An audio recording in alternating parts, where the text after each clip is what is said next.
2 years later, a fresher and more dangerous Robert Whittaker's finally fighting Kelvin Gastelum. When Rob Whittaker walks into the octagon on Sunday afternoon, he knows Kelvin Gastelum is likely a different fighter than the one he was scheduled to face in 2019. But so is Whittaker. And he's a far more dangerous version now, he argues. This game is ever growing in that respect, Whittaker told Sporting News. However, in saying that we've both grown as fighters, which is true, I think I've grown more. I would have beaten him, in 2019, and certainly since.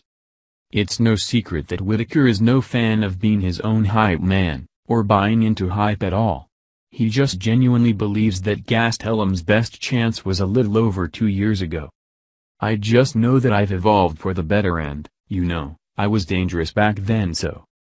It was at UFC 234 in February, 2019 when Whittaker was scheduled to make his first middleweight title defense on home soil. With both Gastelum and Whittaker making weight, fans woke up on fight day to breaking news that Whittaker was heading to hospital for emergency surgery. Whittaker still vividly remembers that day.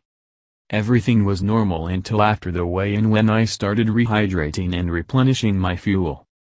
I started getting stomach aches and I thought maybe it was something I ate. Then I started throwing up to the point where I had nothing to throw up because I was just dehydrated. I had to bring in the doctor. I toughed it out and tried to sleep it off. I held on until that night, I put up with it the whole day, and then the doctor came in and told me, "You can't go on like this." It was to the point where I didn't even care about the fight. I just wanted to get rid of the pain.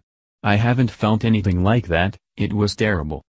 Now less than a week out from finally facing Gastelum, Whittaker can see the benefit, however slight, in his forced layoff. Honestly, I wouldn't say I'm happy I went through everything that I have, but I'm seeing the silver lining. I'm wiser.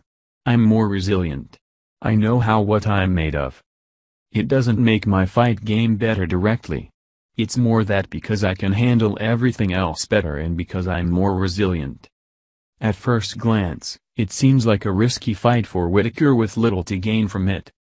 With the exception of Paulo Costa, who pulled out of the April 18 fight, Marvin Vettori, who fought last week, and 7th-ranked Jack Hermansson, booked to fight Edmund Shabazian at UFC 262 in May, Whittaker has beat everyone ahead of Gastelum, looking for his second win in a row after a 3-fight skid saw him fade out of title contention. But Gastelum's record is deceiving. There's no one else to fight and Whittaker wants to work. Waiting for a Costa rescheduling was an option, but I just can't stomach it, Whittaker said. This is my trade. This is how I provide for my family. This is what I do for work. So, the idea of sitting down and not working until the end of the year, not working for potentially a whole year. It just doesn't sit well with me.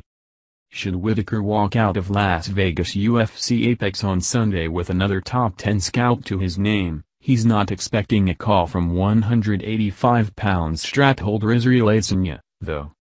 He's the champ, he makes all the rules, that's just some of the perks for being at the top of the food chain. You just got to roll with it sometimes. There are so many things out of my control that if you stress about them, it'll just drive you insane. Should Costa become available and be in the title picture, he could get his shot, though.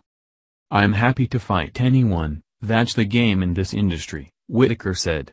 It's my trade and I was happy to fight him now. I'm happy to fight him tomorrow, but I'm not really looking past Gastelum at the moment now because he's my #1 priority. Costa lost his chance, but I'm sure if he hangs around, we'll cross paths at some point.